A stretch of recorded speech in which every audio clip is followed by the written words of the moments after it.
So, I'm going to share with you my thoughts on the 2025 WNBA All-Star starters and reserves here. The first, it was Caitlin Clark and Napheesa Collier. Team Clark versus Team Collier. It was pre-recorded. You could see that on the broadcast. You kind of tell. But it wasn't bad, though. They had, the first few minutes of it, talking about the Aces versus Liberty game. Las Vegas Aces versus Liberty game. And they went and talked about afterwards, after the All-Star starters. Talked about the teams. Went into a little bit. Not like that. But anyways, let's go talk about the All-Star starters. So, the Caitlin Clark was the leading goal getter, so team with the best record. Which is Miss Lynx. Sherry was coaching for Team Clark. Team Collier was coached by Sandy Rendell's second place team at the time of the All-Star. Now they're not in it. So, yeah. So let's go talk about. So first pick went to Leah Boston for Team Clark, which I like. It's her teammate. Rena Stewart, her unrivaled co-founder. No surprise there. Serena Ionescu. I mean, you could have gone with anyone. She chose to pick Serena. You know? I'm surprised Asia wasn't ahead of Serena, but because Asia is undoubtedly the best women's basketball player in the world right now. You know, honestly. So. But, whatever. Alicia Gray, her unrivaled teammate for the Owls. No surprise there. With the unrivaled. No really surprise there. She's also sporting her unrivaled shirt. No surprise there. Asia Wilson for Team Clark. If she wasn't going to get pick 3, she was going to get pick 5. Yeah, that's no surprise. And Napheesa went with. And Nneka Ogwumike. Now, you could have gone with, she wanted to go with Paige Bueckers. She didn't want Caitlin to take Nneka Ogwumike. And then Clark took Satou Sabally and left her with Paige Bueckers. One of the former UConn. Paige Bueckers played at UConn, obviously. And so did Napheesa Collier. So she wanted to play with her. With some UConn stars on there. And that is not surprising. And the starters, I like that.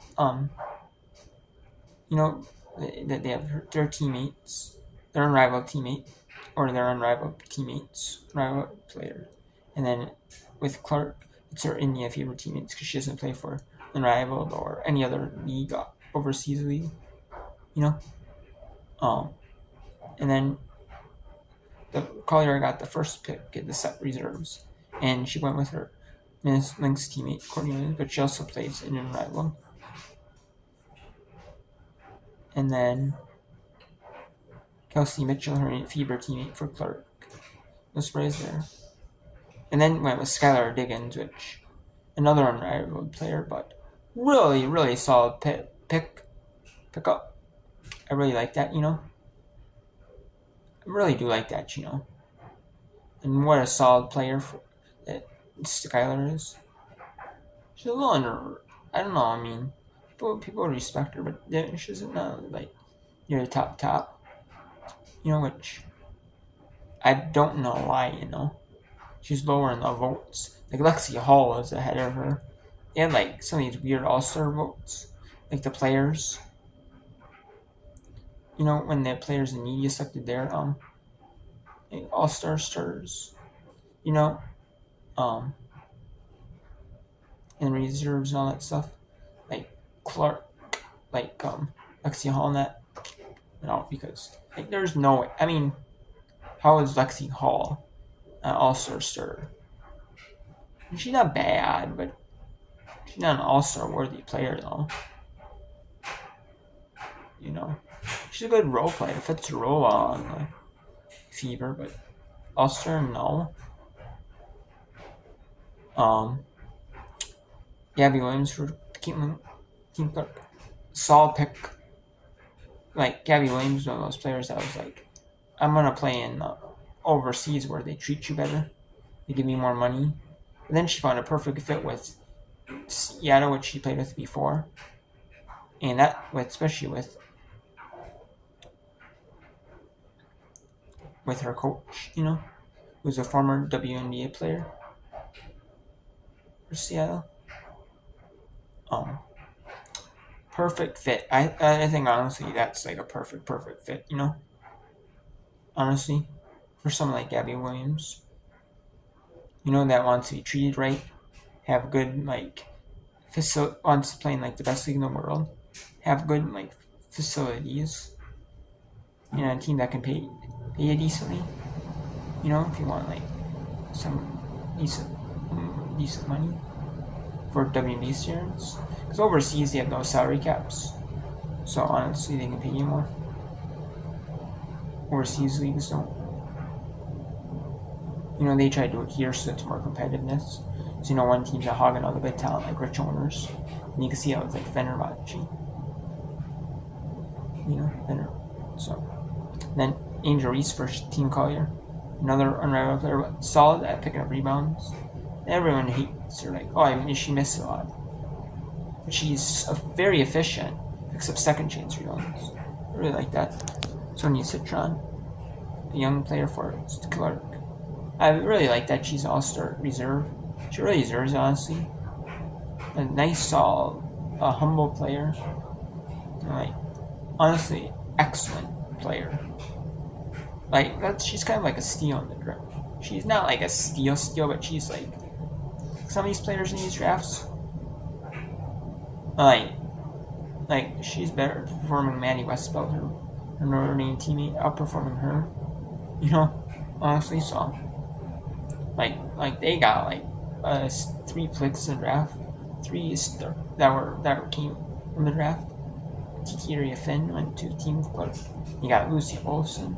They are all showing out. They are a solid team.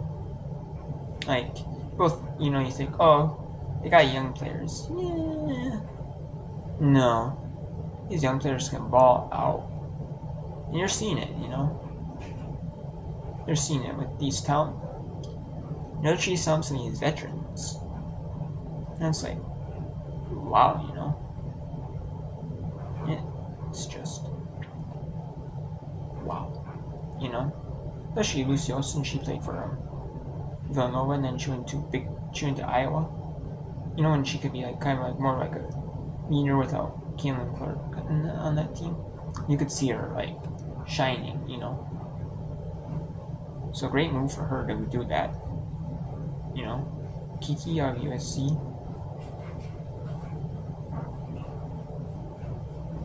Man, what a pickup for Kiki. She was at Stanford, and then until her retired, she left. Which, I don't blame her, I guess, because she's been a recruiter. But and then Alyssa Thomas for Team Collier. No surprise there. Alyssa Thomas kind of gets snubbed a little bit. She was with they were always Connecticut was always snubbed with her. They underappreciate her, want to honor. And then Bree Jones, Ejane, all them, the Stars, were all snubbed kind of. They would get some respect, but not ultra respect, the real media and the players would show them respect, and the real media personnel,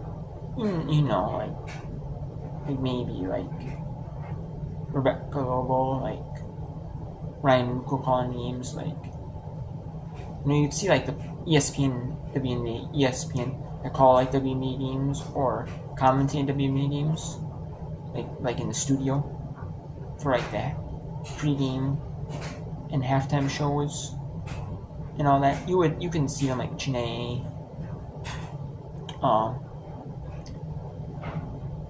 who is it?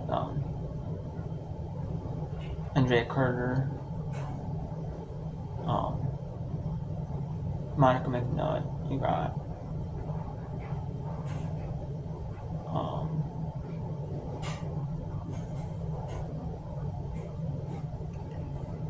and then Carolyn Peck. That's who it is. So they would all give them respect, but like some of these, like some of them, they seem always like disrespect. You know, like they were kind of disrespected. You know, and it's like what? You know, like you should. You know, they always felt like snubbed. They have like a chip on their shoulder.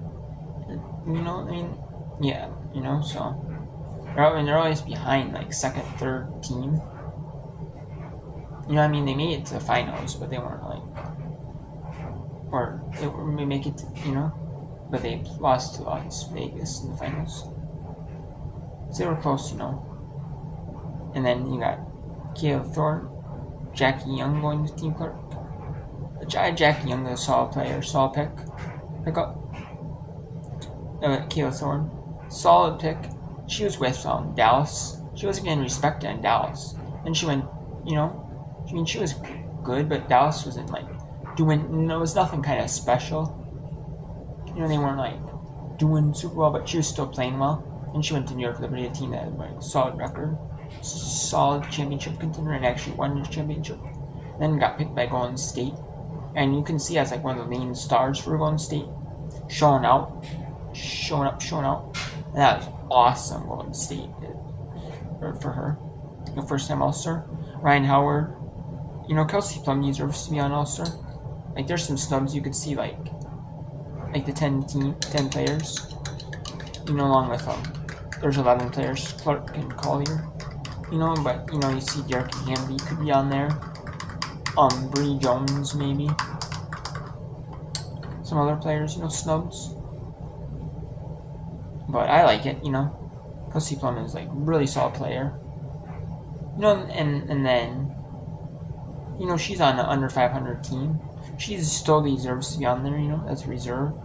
But she's not a starter, but she still totally deserves it. Ryan Howard for Orlando.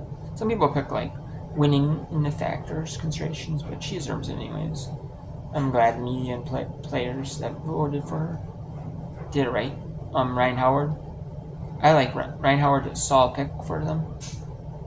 You know, she's kind of underappreciated, but she is like a star for Atlanta. You know, she's been a star for Atlanta her whole career pretty much. But you know, she's been showing up. But she's just having like just haven't had like the wins and like the record and resume to prove it. But now this year, Carlos Mescal, 17 straight. You thought, oh, 17 straight, it's okay. You know, still improving, but they're looking like a genius now with that Carlos Mescal pick. Man, so good.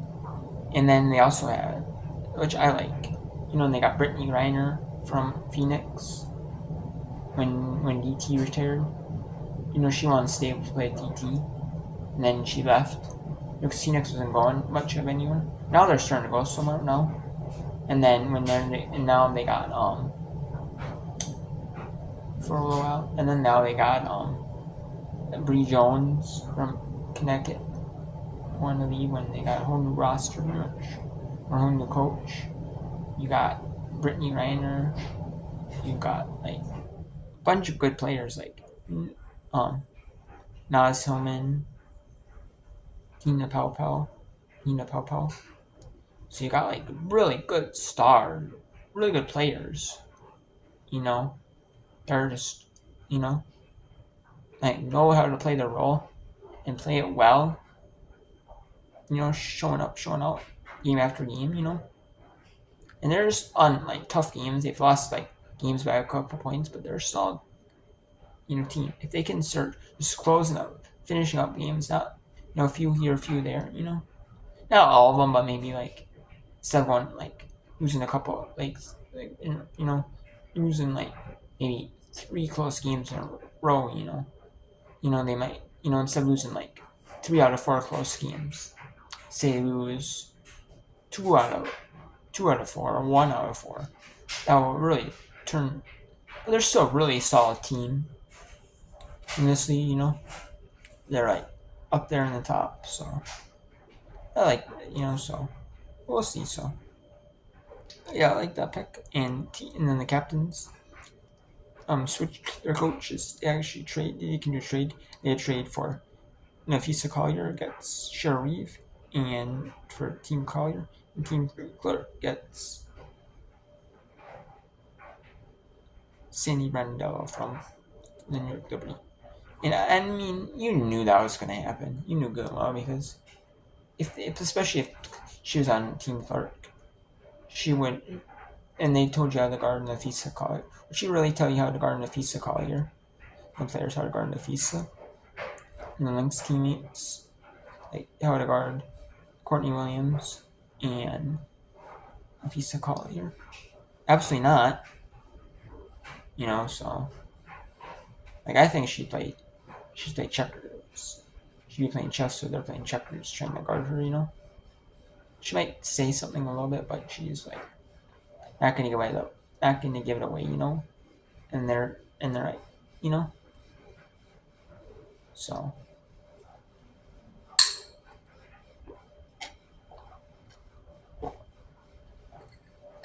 yeah, that's my thoughts on that.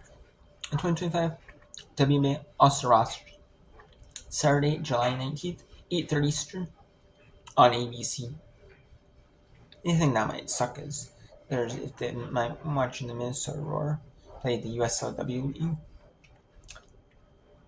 And that's when the USLW League final is because they're having the USLW League semifinals on July 12th for the Aurora. So if that game's on TV, I might have to it's on ESPN Plus. It's gonna be on, since it's on ABC, it'll be on like ESPN Plus. Because all the ESPN games, ABC content is either on ESPN3 or ESPN Plus. So a lot of the WNBA games are on ESPN Plus because the NBA games are on ESPN Plus. They're on ABC. Some things are on ESPN3.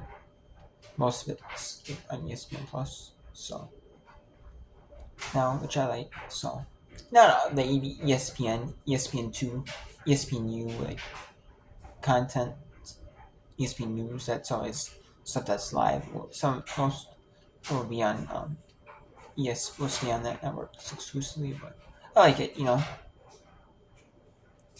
I might have to watch it on there, and then have the USLW League, on there.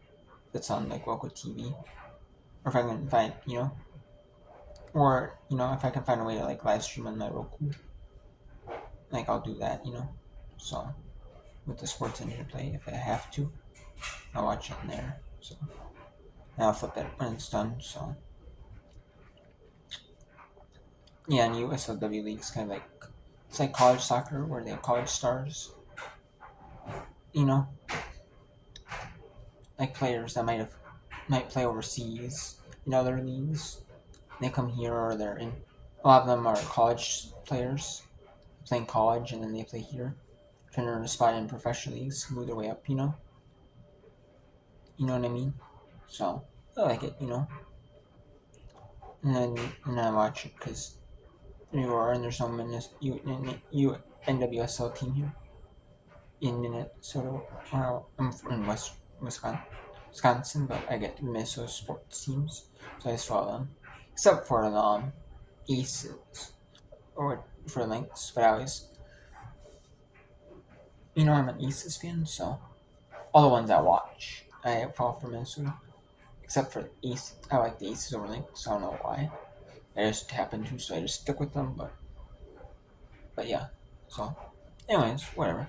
That's my thoughts on the All-Star rosters. It's gonna be very intriguing to see who makes it to the All-Star teams, who makes it to the skills challenge and the 3-point contest. But I can't wait to see that. And I'll let you know if they when they get released, I'll post a video on that and share with you my thoughts, because who's deserving on that. But they might post it like later at the end. But that's gonna be interesting but I can't wait to see who deserves. Because I have some thoughts, players who should make it, but I'll say that for a little bit in the future, So